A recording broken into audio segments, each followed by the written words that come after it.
एक बेहद ही गरीब किसान जिसकी पत्नी जवानी में ही इस दुनिया को छोड़कर चली जाती है, उसके बाद से वो व्यक्ति बड़ी मुश्किल से अपने बच्चों की परवरिश करता है। एक बेटी होती है जो उसके आंखों का तारा ही नहीं होती है, बल्कि उसकी तमाम ख्वाहिशों को भी पूरा करता है। पर बच्ची जब जवानी के दहलीज पे कदम रखती है तो एक दिन बड़ी ही बेरहमी तरीके से उसकी हत्या कर दी जाती है। और जब इसका असलियत गांव के लोगों को मालूम चलता है तो लोगों के अंदर गुस्सा फूट फूट करके बाहर निकलता है। वाकई में दोस्तों, आज की जो कहानी है ये आपके भी शरीर के रोंगटे खड़े कर देने वाली है। नमस्कार, आदाब, मैं हसमुद्दीन और आप देख रहे हैं सफ़र क्राइम तक। आज की जो सच्ची घटना मैं आपको सुनाने वाला हूँ, ये घटना है उत्तर प्रदेश की। उत्तर प्रदेश का एक ज़िला पड़ता है सीतापुर, और इसी सीतापुर का एक थाना पड़ता है महमूदाबाद। महमूदाबाद थाने के अंतर्गत एक गांव आता है बेहती मनसा, और इसी बेहती मनसा गांव का रहने वाला राम कुमार जो पेशे से खेती और किसानी का काम करता है।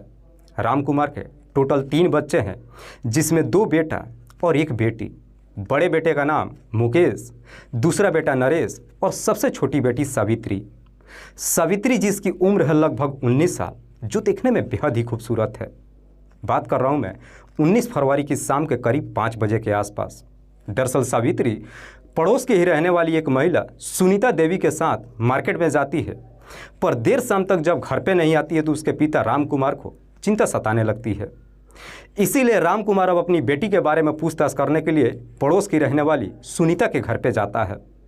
सुनीता से जब अपनी बेटी सावित्री के बारे में पूछताछ करता है तो सुनीता राम कुमार को जवाब देते हुए कहती है कि सावित्री मेरे साथ मार्केट जा तो रही थी, लेकिन बीच रास्ते में शायद उसे कुछ काम याद आ गया, इसीलिए वो घर वापस आ गई।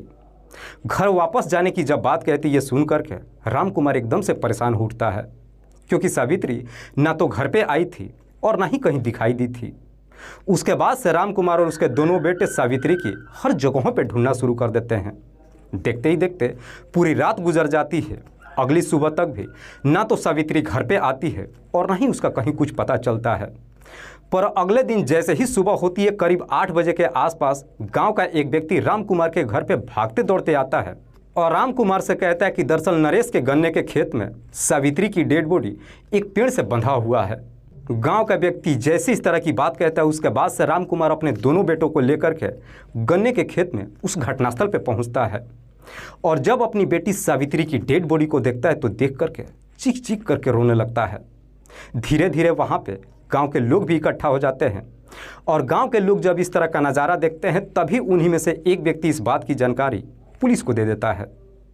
इधर पुलिस को जब सूचना मिलती है, पुलिस फौरन अपने टीम के साथ घटनास्थल पर पहुंचती है और सबसे पहले डेड बॉडी को चेक करती है।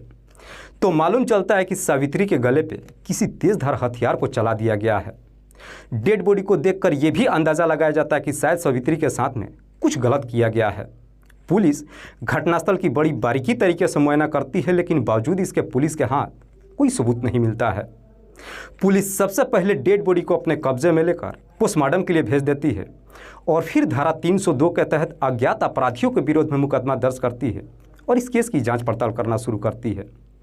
पुलिस इस केस की जांच पड़ताल करते हुए सबसे पहले राम कुमार से पूछताछ करती है कि क्या तुम्हें किसी पे शक है कि तुम्हारी बेटी की हत्या कौन कर सकता है। इस पे राम कुमार पुलिस वालों को जवाब देता है कि साहब, मुझे किसी पे शक तो नहीं है, लेकिन कल शाम को पड़ोस की रहने वाली सुनीता के साथ मेरी बेटी मार्केट गई हुई थी, उसके बाद से घर वापस नहीं आई। इस केस में पहला नाम निकल करके सुनीता का आता है। चूँकि पुलिस के हाथ में भी कोई क्लू नहीं मिलता है, इसीलिए पुलिस अब सुनीता से ही पूछताछ करने के लिए उसे घर से गिरफ्तार करके थाने में पहुँच जाती है, और फिर सुनीता से सावित्री की हत्या के बारे में पूछताछ करती है। सुनीता भी पुलिस वालों को वही जवाब देती है जो इससे पहले सावित्री के पिता राम कुमार को दे चुकी थी। लेकिन पुलिस जब सुनीता से एक पर एक कई तरह का सवाल करना शुरू करती है, आखिरकार सुनीता जवाब में फंस जाती है, जिसकी वजह से पुलिस को कहीं ना कहीं अब सुनीता के ऊपर शक चला जाता है। इसीलिए पुलिस अब सुनीता के साथ सख्ती से पेश आती है। पुलिस जैसे ही अपना शक्ति दिखाना शुरू करती है, आखिरकार सुनीता मजबूर होकर अपनी सच्चाई कबूल कर लेती है। पर सुनीता जब इस हत्या की पूरी कहानी बताती है तो वाकई में इसे सुनने के बाद गांव का हर व्यक्ति एकदम से चौंक जाता है। दरअसल इस कहानी की शुरुआत होती है घटना से ठीक लगभग 2 साल पहले।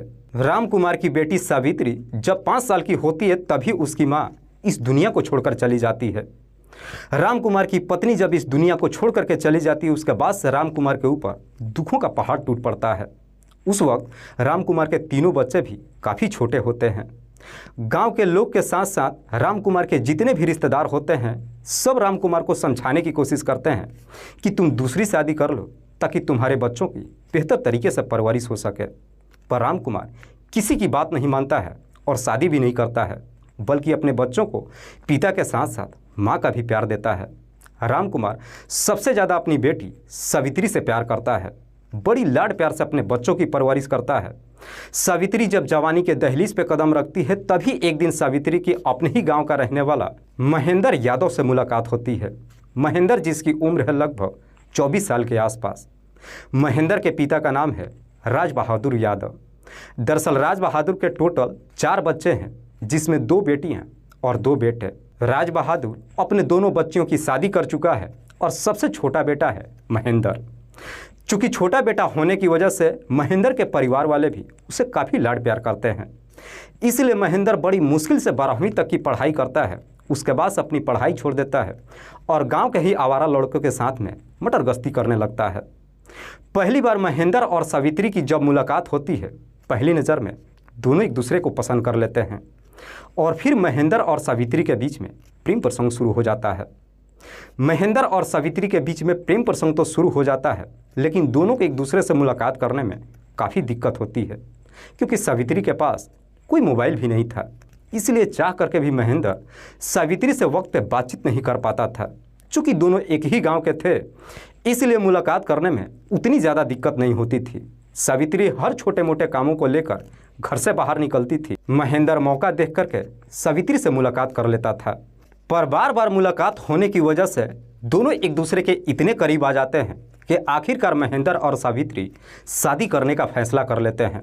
पर जैसे ही प्यार का परवान चढ़ता है, कहीं ना कहीं ये बातें पूरे गांव में फैल जाती है और एक दिन इस बात की जानकारी सावित्री के पिता राम कुमार को भी मालूम चल जाता है। राम कुमार को जब अपनी बेटी सावित्री की करतूतों के बारे में मालूम चलता है, जानकर उसे काफ़ी गुस्सा तो आता है, पर फिर भी राम कुमार बड़े प्यार से काम लेता है। दरअसल राम कुमार अपनी बेटी सावित्री से एक दिन घर में बड़े प्यार से पूछताछ करता है कि क्या जो मैं सुन रहा हूँ वो सच है। सावित्री भी अपने पिता से कुछ भी नहीं छुपाती है। सावित्री जब महेंद्र का नाम लेकर अपने पिता से बताती है, राम कुमार अपनी बेटी को बड़े प्यार से समझाता है। दरअसल राम कुमार अपनी बेटी सावित्री को समझाते हुए कहता है कि भले ही तुम दोनों एक दूसरे से प्यार करते हो, पर तुम दोनों की शादी किसी कीमत पे नहीं हो सकती है, क्योंकि हम दोनों की जाति बिरादरी अलग है। राम कुमार अपनी बेटी से कहता है कि अभी भी कुछ नहीं बिगड़ा है, अभी भी वक्त है, तुम महेंद्र को भूल जाओ, क्योंकि एक बार अगर तुम बदनाम हो गई, तुम्हारी शादी महेंद्र से तो नहीं होगी, लेकिन उसके बाद से तुम्हारी शादी हो पाना लगभग नामुमकिन हो जाएगा।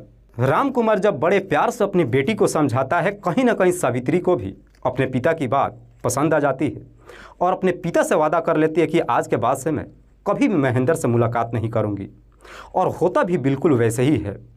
दरअसल उसके बाद से सावित्री कभी भी महेंद्र से मुलाकात करने की कोशिश ही नहीं करती है, लेकिन महेंद्र सावित्री का पीछा नहीं छोड़ता है। दरअसल महेंद्र और सावित्री के बीच में जब प्रेम प्रसंग शुरू होता है तो इनकी सबसे ज़्यादा मदद गांव के रहने वाली सुनीता ही करती है। सुनीता जो ऑलरेडी शादीशुदा ही नहीं है, बल्कि सुनीता के भी खुद 2 बच्चे हैं। गांव के लोग उसे भाभी कह करके तो बुलाते ही हैं, लेकिन साथ ही साथ उसे लवगुरु भी कहते हैं। महेंद्र जब अपनी तमाम कोशिश कर लेता है, सावित्री से जब उसकी मुलाकात नहीं होती है, एक दिन महेंद्र जा कर के सुनीता से मुलाकात करता है और उसे कहता है कि जाकर पता करो कि आखिरकार सावित्री मुझसे मिलना क्यों नहीं चाहती है। सुनीता जब जा कर के सावित्री से मुलाकात करती है और उससे पूछताछ करती है, तो सावित्री भी सुनीता को सारी सच्चाई बता देती है। दरअसल सावित्री सुनीता से कहती है कि आज के बाद से मेरा महेंद्र के साथ कोई रिश्ता नहीं है। जब ये सारी कहानी सुनीता को बताती है, सुनीता जब ये सारी बात आकर महेंद्र को बताती है, महेंद्र इस बात को मानने के लिए तैयार ही नहीं होता है। महेंद्र को यकीन ही नहीं होता है कि जो सावित्री कल तक उसके साथ जीने मरने की वादे कर रही थी, अचानक उसका साथ कैसे छोड़ सकती है। पर महेंद्र उसके बाद भी जब अपनी तमाम कोशिश कर लेता है, सावित्री जब उससे मुलाकात नहीं करती है, तब जाकर के महेंद्र को भी पूरा यकीन हो जाता है कि पड़ोस की रहने वाली सुनीता शायद सच कह रही थी। इसीलिए एक दिन महेंद्र जाकर फिर से सुनीता से कहता है कि तुम सावित्री से बातचीत करो कि मैं उससे एक आखिरी बार मुलाकात करना चाहता हूँ। अगर एक आखिरी बार वो मुझसे मिल लेगी, मैं वादा करता हूँ ना तो मैं उसे कभी परेशान करूँगा और ना ही उसके तरफ दोबारा कभी देखूँगा। लेकिन सुनीता जब ये सारी बातें जाकर सावित्री से कहती है, सावित्री महेंद्र से मिलने के लिए तैयार नहीं होती है। इसीलिए अब महेंद्र सावित्री से मुलाकात करने के लिए एक षड्यंत्र बनाता है और इस षड्यंत्र में सुनीता के साथ साथ अपने दो दोस्तों को भी शामिल करता है, जिसमें से एक का नाम है दयानंद मिश्रा और दूसरे का नाम है पिंटू यादव। दरअसल महेंद्र के ये दोनों दोस्त भी उसी के गांव के रहने वाले हैं। इसी षड्यंत्र के तहत 19 फरवरी को शाम के करीब 5 बजे के आसपास सुनीता सावित्री के घर पे जाती है और उसे मार्केट जाने के बहाने से अपने साथ लेकर जाती है। पर जैसे ये दोनों गांव से बाहर निकलते हैं, इधर महेंद्र अपने दोनों दोस्तों के साथ पहले से ही गेहूं के खेत में छिप करके बैठा हुआ था। गांव के बाहर जैसे ही निकलते हैं, दोनों सुनसान जगह पे जब पहुंचते हैं, इधर महेंद्र अपने दोनों दोस्तों को लेकर के सावित्री के आगे से रास्ता रोक लेता है और फिर तीनों मिलकर सावित्री को उठाकर गांव के बाहर गन्ने के खेत में लेकर जाते हैं। साथ ही साथ सावित्री को उसी के दुपट्टे से एक पेड़ में बांध देते हैं। पेड़ में बांधने के बाद भी महेंद्र सावित्री से कहता है कि मैं तुमसे बेइंतहा मोहब्बत करता हूँ और मैं तुम्हारे बगैर नहीं रह सकता हूँ। अगर तुम्हारे पिता इस शादी के खिलाफ है तो हम दोनों घर छोड़ करके भाग जाते हैं। लेकिन सावित्री महेंद्र का बात मानने के लिए तैयार नहीं होती है।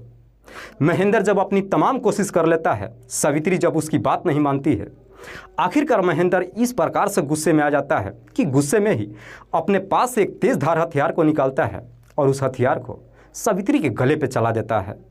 दरअसल महेंद्र उस हथियार को सावित्री के गले पे एक बार नहीं बल्कि कई बार चलाता है, जिसकी वजह से सावित्री की घटनास्थल पे ही मौत हो जाती है। सावित्री की जब मौत हो जाती है, उसके बाद से डेड बॉडी को वहीं पे छोड़कर तीनों घर नहीं आते हैं बल्कि मौके से फरार हो जाते हैं। वाकई में सुनीता जब ये पूरी कहानी पुलिस को बताती है, उसके बाद से पुलिस सुनीता के ही तहरीर पे महेंद्र और उसके दोनों दोस्त इन तीनों को भी गिरफ्तार करके लाती है। फिलहाल पुलिस ने इन चारों आरोपियों को गिरफ्तार करने के बाद अगले दिन जिला अदालत में पेश करती है, जहां से इन सबको जेल भेज दिया जाता है। दोस्तों, इस पूरी घटना के बारे में आप क्या सोचते हैं? आप अपनी राय हमें कमेंट बॉक्स में जरूर दीजिएगा। जाते जाते मैं आपको बता दूं कि कुछ मेरे व्यूअर्स हैं जो रोज़ाना मेरे इस वीडियो को देखते ही नहीं हैं बल्कि अपना कीमती समय निकाल कर मुझे अपना प्यार भी देते हैं, जिनमें से एक का नाम है राजेश साहू। राजेश साहू जो जिला रेवा मध्य प्रदेश का रहने वाले हैं। दूसरे मेरे व्यूअर हैं अतौला खान। अतौला खान जो जोधपुर राजस्थान प्रदेश के रहने वाले हैं। तीसरे मेरे व्यूअर हैं राजेश कुमार। राजेश कुमार जो सऊदी अरबिया में रहकर के नौकरी करते हैं और वहीं से मेरी इस वीडियो को देखते हैं। चौथे मेरे व्यूअर हैं इकबाल साहनी। इकबाल साहनी जो नेपाल के रहने वाले हैं। लास्ट मेरे व्यूअर हैं इकबाल सरदार। इकबाल सरदार के बेटे का नाम है राजपरीत सरदार। राजपरीत सरदार का भी एक बेटा है जिनका नाम है ओंकार सरदार, जो इकबाल सरदार के पोता हैं। दरअसल इकबाल सरदार का पूरा परिवार जो जिले श्री गंगानगर हनुमानगढ़ राजस्थान प्रदेश के रहने वाले हैं। मैं अब तमाम व्यूअर्स को तहे दिल से शुक्रिया अदा करता हूं। कल फिर मिलते हैं एक और नई सच्ची घटना के साथ। तब तक के लिए जय हिंद, जय भारत।